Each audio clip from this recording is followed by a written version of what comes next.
अल्लाह ताला जब किसी से नाराज होता है तो बाजू का सरमाया नहीं छीनता, सजदों की लज्जत ले जाता है। लोगों के पास हर चीज होती है लेकिन बंदगी का मौका नहीं होता। वातसमु बिल्लाह,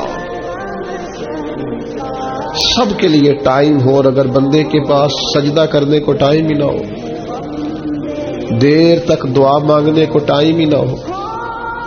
एक दिन बीमार नहीं हुई हजरत राबिया बसरिया, तो कहने लगी मालिक तू नाराज तो नहीं हो गया? तू मुझे बीमार करता है तो मैं तुझे याद बड़ा करती हूँ, मेरा नफ्स कमजोर पड़ जाता है, गुनाह की तरफ नहीं जाता, मैं जरा बीमार रहती हूँ तो ठीक रहती हूँ, मेहरबानी कर, तू मेरे ऊपर वो सारा बोझ डाल जिससे मेरा नफ्स कमजोर रहे और तेरी बात सुनो। लंबी लंबी दुआएं मांगा करें, देर तक अपने रब के हुजूर हाजिर रहा करें।